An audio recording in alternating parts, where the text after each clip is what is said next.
Welcome to the deep dive. Today, we're going to be cracking open Chapter 4, Disruption from Platform Revolution. Ooh, very timely. Yeah. and, we're going to explore how platforms are kind of shaking things up, right? Mm-hmm. Think Uber, Airbnb. These aren't just companies. They're reshaping entire industries. Yeah. And that's what we're diving into today, trying to figure out what makes them tick and why it matters to you no matter what field you're in. Well, and I think what's so fascinating about platforms is that they're not a new idea. They're just a massively amplified one. Right. Like, think about the oldest marketplaces, right? Yeah. A village square where farmers and artisans would sell their goods. Yeah. That's a platform, right? Connecting producers and consumers directly. Right, or even stock exchanges. Exactly. Back in the day, people would gather in a physical space to buy and sell shares. Yeah. It's the same core concept, just without the instant global reach of the internet. And that's where things get really interesting, is that the internet took this simple concept of connecting people and just turbocharged it.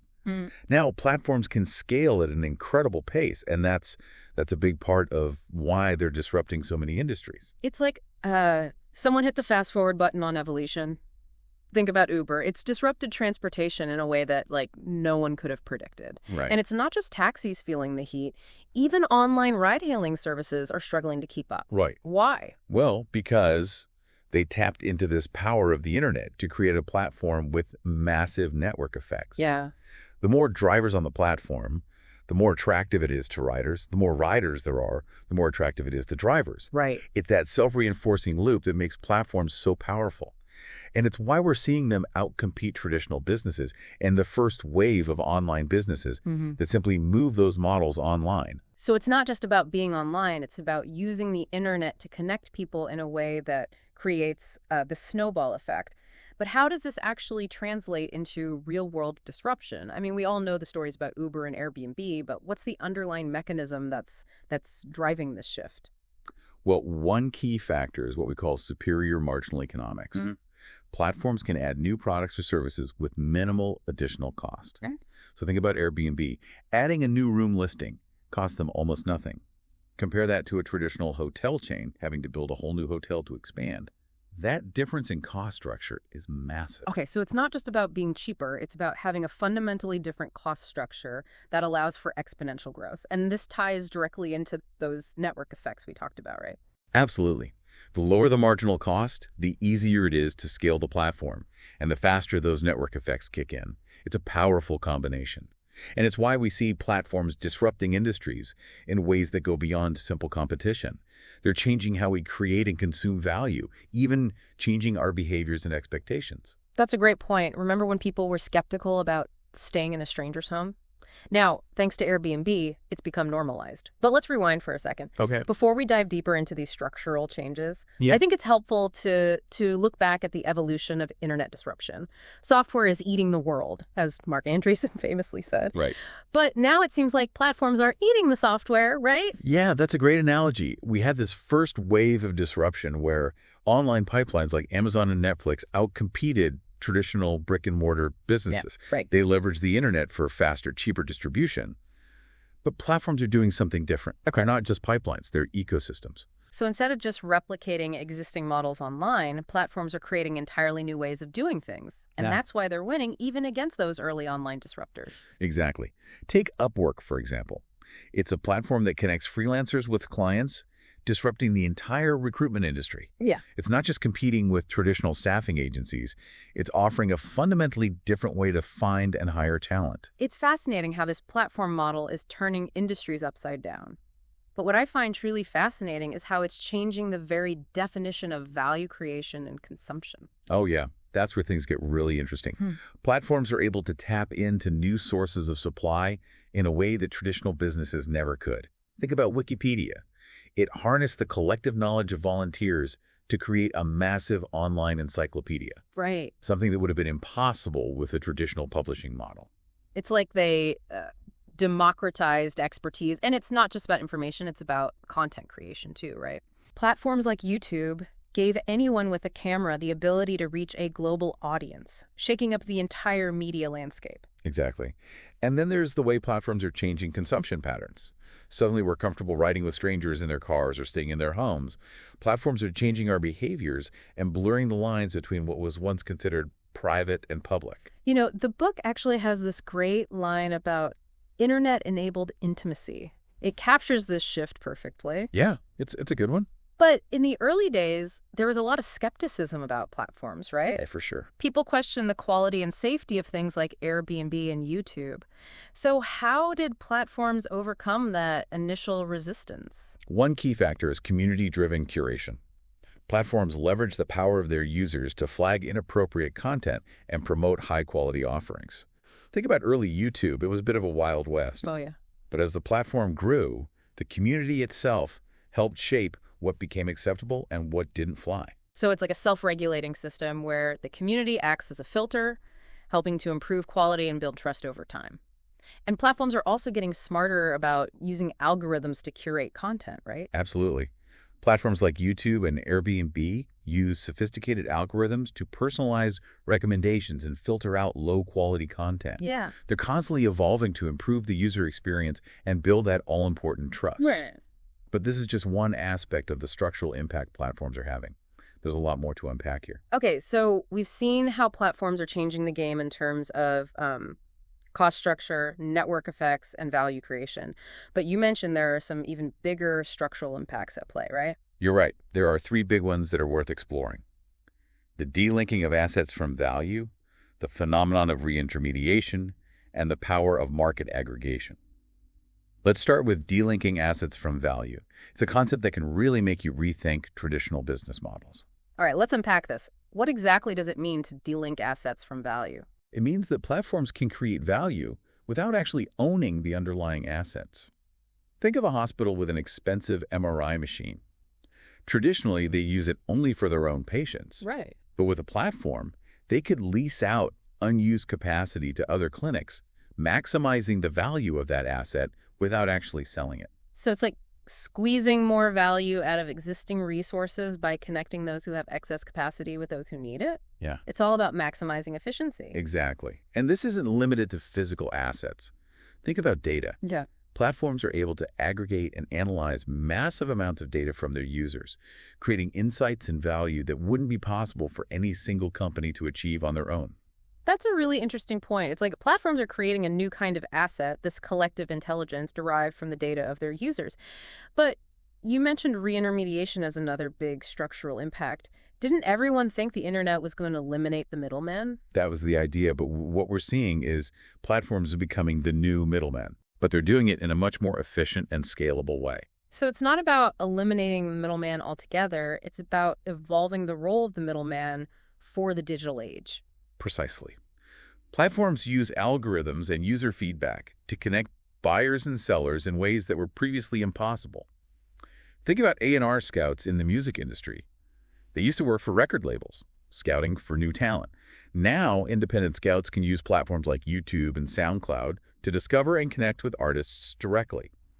They're still middlemen, but they're operating in a completely different way. It's like platforms are leveling the playing field, creating new opportunities for individuals and smaller players to compete with the big guys. And that brings us to the third structural impact. Market aggregation. Platforms are incredibly good at bringing order to fragmented and chaotic markets. So it's about making it easier for buyers and sellers to find each other and transact, Right. cutting through the noise and complexity. Exactly. Think about Redbus, a platform that aggregates information from all the bus operators in India. Before Redbus, booking a bus ticket was a logistical nightmare. Now you can easily compare prices, routes, and book your ticket online. Right. Platforms are bringing transparency and efficiency to markets that were previously opaque and difficult to navigate. It's like they're taking these complex systems and streamlining them, making life easier for everyone involved. So we've established that platforms are incredibly disruptive. But what about the incumbents, the established players in these industries? Are they just sitting back and watching their empires crumble? Not necessarily. Some incumbents are fighting back, and they're doing it by embracing platform thinking. They're realizing that they don't have to be replaced. They can evolve. So it's not just about startups versus giants. It's about adapting and evolving to survive in this new landscape. Exactly. A great example of this is Nike. They've been actively transforming themselves into a platform company. It started with their Fuel Band, a wearable fitness tracker. Then they developed apps to complement their products and create a more connected experience. Yeah. They're using data to personalize offerings and build a community around fitness. So it's not just about selling shoes anymore, it's about creating an ecosystem that connects their products, services, and customers. Exactly. And they're not alone. Under Armour has been on an acquisition spree, buying up fitness platforms like MapMyFitness, MyFitnessPal, and Endomondo. So they're not just creating their own platforms, they're acquiring existing ones to gain a foothold in the digital fitness space. But this isn't just a strategy for sportswear companies, right? You're saying that any company can become a platform. Absolutely. The key is to find ways to leverage information or community to add value to your offerings. Think about McCormick Foods, the spice company. They created a platform that uses flavor profiles and recipes to connect with customers and generate valuable data. It's amazing how even a company that's been around for over a century can find ways to embrace platform thinking. The key is to be willing to challenge your assumptions and explore new ways to create and deliver value. Okay, this is all incredibly insightful, but I'm curious about what industries you see being most disrupted by platforms in the near future. We've already seen massive changes in retail, media, and transportation, but what's next? Well, I think we're going to see a wave of disruption hitting sectors like banking, education, and healthcare. Okay. These are industries that have traditionally been slow to adapt, but the potential for platforms to create positive change in these areas is enormous. That's for sure. But these are also industries with very high stakes and complex regulatory landscapes. It's going to be fascinating to see how platforms navigate those challenges. It will. But the potential benefits are significant. Imagine platforms that make banking more accessible, education more personalized, and healthcare more affordable and efficient. It's exciting to think about the possibilities. But let's pause here for now. We'll dive deeper into these specific industries and the broader implications of the platform revolution in the next part of our deep dive. Stay tuned. Welcome back to the Deep Dive. Before the break, we were talking about how platforms are poised to disrupt sectors like banking, education, and healthcare. Let's start with banking. It's an industry that many people feel is kind of stuck in its ways, right? Absolutely. Yeah, it's an industry that's ripe for disruption. Think about how many people feel excluded by traditional banks or frustrated with the lack of transparency. Exactly. So how are platforms entering this space? What are they doing differently? Well, platforms like Lending Club are cutting out the traditional middleman, the banks, and connecting borrowers and lenders directly. This can lead to more accessible loans for individuals and small businesses, and potentially better returns for investors. It's like democratizing finance. It makes you wonder why this didn't happen sooner, right? Right. But platforms are about more than just connecting people. It's also about using data in new ways, right? That's a crucial point. Platforms can leverage data to assess creditworthiness differently. Okay. This could open up access to credit for people who might have been rejected by traditional banking systems. It's a powerful tool for financial inclusion. But of course, with any powerful tool, there are risks. Right. We've seen platforms like Lending Club face their own set of challenges, and regulation in this space is always going to be a big factor. But it's clear that platforms are shaking things up, and it'll be interesting to see how the banking industry adapts. Absolutely. Now let's shift gears to education. Another industry that could use a dose of platform thinking, wouldn't you say? Oh, for sure. Traditional education can be so rigid, so one size fits all. Platforms have the potential to make learning much more personalized and engaging. Precisely. Platforms like Udemy and Coursera are already offering a huge range of online courses, making learning more accessible and affordable. You can literally learn from world-renowned experts without setting foot on a university campus. It's amazing how these platforms are breaking down geographical barriers and making knowledge accessible to anyone with an internet connection. But it's not just about replicating traditional courses online, right? There's a lot more potential here. Absolutely. Think about how platforms can personalize the learning experience. Right. They can use data and algorithms to tailor content and pacing to individual needs and learning styles. Yeah. This could be a game changer for students who struggle in traditional classroom settings. It's like having a personal tutor at your fingertips. Right. And let's not forget the community aspect. Platforms can connect learners from all over the world who share common interests, fostering collaboration and a sense of belonging. That's one of those exciting aspects of platforms in education. They can create these vibrant communities of learners, providing support and motivation that you often don't get in a traditional classroom setting. Of course, there are challenges here too.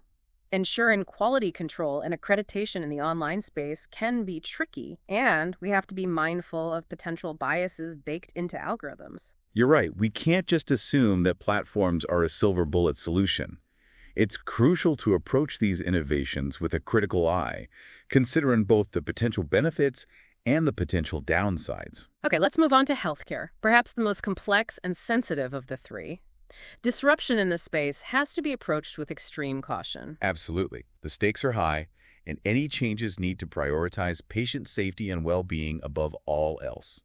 But there's no denying that healthcare systems around the world are struggling with rising costs, inefficiencies, and unequal access to care. Exactly. So, how are platforms trying to address these issues? Well, there are a few different approaches emerging.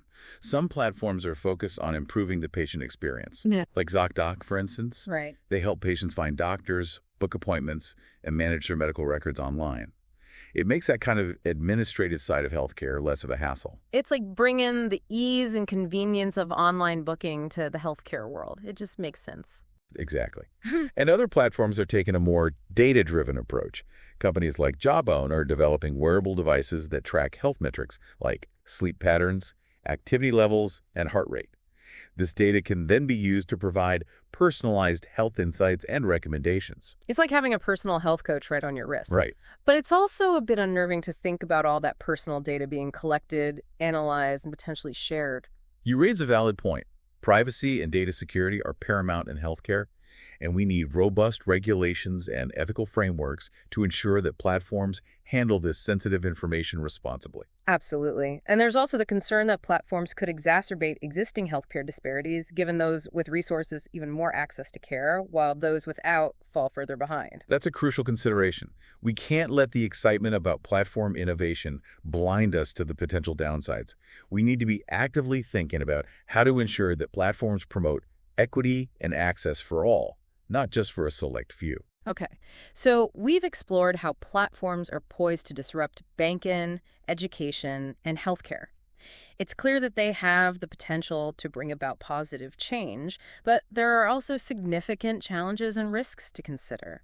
But it's not just about specific industries, right? You've mentioned that platforms are changing the entire business landscape and how we think about competition. You're absolutely right. It's a shift in mindset. In the past, companies focused on building moats around their businesses, creating barriers to entry that would protect them from competitors. But in a platform world, that approach is no longer effective. It's like trying to build a fortress in the middle of a bustling city. You can't isolate yourself from the flow of ideas and connections. You have to engage with the ecosystem. Exactly. Successful platforms embrace openness and collaboration. They create ecosystems that attract and empower a wide range of participants, leading to those powerful network effects we've talked about. Yeah. The more users a platform has, the more valuable it becomes for everyone involved. It's like a snowball effect, right? The platform gains momentum as it grows, making it harder for competitors to catch up. But this is a pretty big shift in thinking for companies that are used to operating in a more traditional competitive environment. It is, and it's forcing companies to rethink their strategies. It's no longer enough to simply offer the best product or service. You have to create a platform that attracts and engages a vibrant community. You have to become a hub of activity and innovation. So it's about building relationships, fostering trust, and creating value for all participants in the ecosystem. Precisely. And this shift in thinking is happening across all industries, not just in the tech sector. We're seeing companies in traditional industries like manufacturing, agriculture, and energy explore ways to embrace platform models. They're recognizing that platforms aren't just for Silicon Valley startups. They're a powerful tool for any business that wants to thrive in the digital age. So it seems safe to say that the platform revolution is here to stay and that it's going to continue to reshape the world around us in profound ways. It's both exciting and a little daunting, isn't it? This sense of constant change and disruption. But it's also a reminder that we have to be adaptable, innovative, and always willing to learn and evolve. You've hit the nail on the head. The platform revolution is a call to action for all of us, businesses, individuals, and policymakers alike. We need to understand how platforms work embrace their potential, and address the challenges they present thoughtfully and responsibly. It's not about simply reacting to change. It's about proactively shaping the future we want to see. Absolutely. And that's why conversations like this are so important. We need to equip ourselves with the knowledge and tools to navigate this new landscape and harness the power of platforms for good. Exactly. The platform revolution is a force to be reckoned with, but it's not an unstoppable force of nature. We have the power to shape its trajectory and ensure that it leads to a more equitable, sustainable, and prosperous future for all. Well said.